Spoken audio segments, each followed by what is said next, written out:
नमस्कार मित्रांनो, मी घेऊन आलोय तुमच्यासाठी एक नवीन व्हिडिओ। या व्हिडिओमध्ये मी तुम्हाला एक परफेक्ट क्लासिक पुशअप कसा मारायचा हे एक चांगल्या प्रकारे सांगणार आहे। आणि तसेच पुशअप जे काय तुम्ही चुका करतात मारताना आणि व्हिडिओच्या शेवटी वेगवेगळ्या प्रकारचे 5 पुशअप ज्यामुळे तुमचं अप्पर बॉडी वर्कआउट हे कम्प्लिटली त्यामुळे होऊन जाईल असे व्हिडिओच्या शेवटी सांगितलंय। तरी व्हिडिओला शेवटपर्यंत जरूर बघा आणि माझ्या चॅनलवर नवीन असाल तर माझं चॅनल फिटनेस टुगेदर याला जरूर सबस्क्राइब करा आणि चॅनलवर असेच बनवा। Mistakes make you strong. Let's break it down for a minute. I want the crown, I'm gon' get it. You hear me loud, man, I'm winning. Yeah. पुशअपसाठी तुम्हाला तुमचे दोन्ही हात हे शोल्डरच्या थोडं साईडला आणि चेस्टच्या स्ट्रेटमध्ये ठेवायचे आहे। त्यानंतर हात ठेवल्यानंतर तुमची बॅक आणि तुमचे पाय हे एका स्ट्रेट लाईनमध्ये असले पाहिजे। तुमचे दोन्ही पाय हे जवळ असले पाहिजे।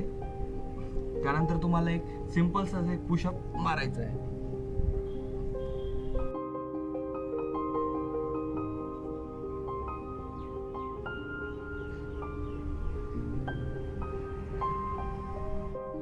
पुशअप करताना खूपदा होणाऱ्या मिस्टेक मी तुम्हाला दाखवणार आहे, जे बरेच लोक तुमच्यातले करत असतील। तर ग्रिप दोन हातामधील अंतर ठेवताना ते खूपच वाईट घेतात, ज्यामुळे जो ताण पडायचा आहे तो शोल्डरवर पडतो पण चेस्टवर तो ताण पडत नाही। त्यानंतर बरेच लोक हे ग्रिप पकडताना खूपच जवळ पकडतात आणि हात सुद्धा ठेवताना खूपच बॉडीच्या क्लोज ठेवतात, त्यामुळे जो ताण पडायचा तो त्यांच्या फोरआर्मवर पडतो पण चेस्टवर याचा काही परिणाम होत नाही। आणि तिसरी कॉमनली होणारी मिस्टेक म्हणजे बरेच लोक पुशअप करताना त्यांची पाठ आणि पाय एका स्ट्रेट लाईनमध्ये येत नाही। ते पुशअप करताना त्यांची पाठ पहिले बाहेर येते आणि त्यानंतर ते त्यांचे पाय वरती घेतात। तर हे एकदम चुकीच्या प्रकारे पुशअप करण्याची पद्धत आहे। तर हे करत असाल तर तुम्ही थांबून द्या आणि मी ज्या प्रकारे तुम्हाला पहिले सांगितले एकदम परफेक्ट वे त्याच पद्धतीने तुम्ही पुशअप करा। तर आता मी तुम्हाला पुशअपचे वेगवेगळे 5 प्रकार सांगणार आहे, जे पुशअप तुम्ही वर्कआउटमध्ये ॲड करू शकता आणि तुम्हाला हे वर्कआउट केल्यानंतर तुमची बॉडी व्यवस्थित एका शेपमध्ये येईल आणि तुम्हाला जिमला सुद्धा जाण्याची काही गरज राहणार नाही। तर हे 5 पुशअप वर्कआउट तुम्ही जरूर करा। तर सर्वात पहिले डायमंड पुशअप। यासाठी तुम्हाला तुमचे दोन्ही हात हे बॉडी जवळ आणायचे आणि दोन्ही हातांमध्ये डायमंड शेप तयार करायचा।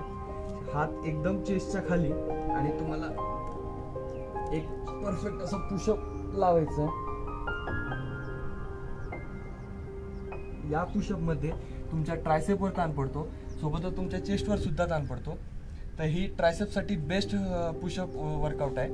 त्यानंतर दुसरी तुम्हाला यानंतर लावायची हिंदू पुशअप। हिंदू पुशअपमध्ये एकदम अप्पर बॉडी वर्कआउट खूप चांगल्या प्रकारे होते।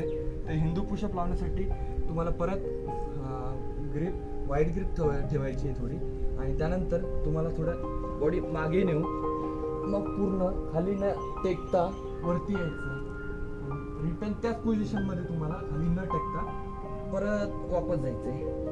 परत तुम्हाला खाली येऊन वरती अशा प्रकारे तुम्हाला हिंदू पुशअप लावायची आहे। त्यानंतर तुम्हाला करायचं आहे वाईड ग्रिप पुशअप। यामध्ये तुमचा सगळा ताण शोल्डरवर पडतो। तुमचे दोन्ही हात तुम्हाला वाईड ग्रिप ठेवायचे, फक्त हात हे तुम्हाला चेस्ट लाईनच्या स्ट्रेटमध्ये ठेवायचे।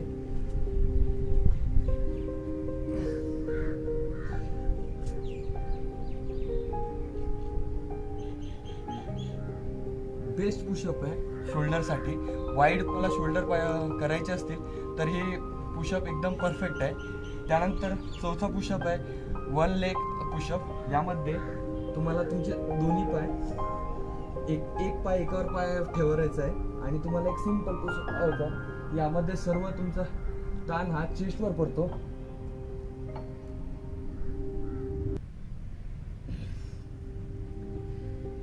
यानंतर शेवटची पुशअप आहे वन हँड पुशअप। यामध्ये तुम्हाला या पोझिशनमध्ये यायचं आहे। एक सिंपलचा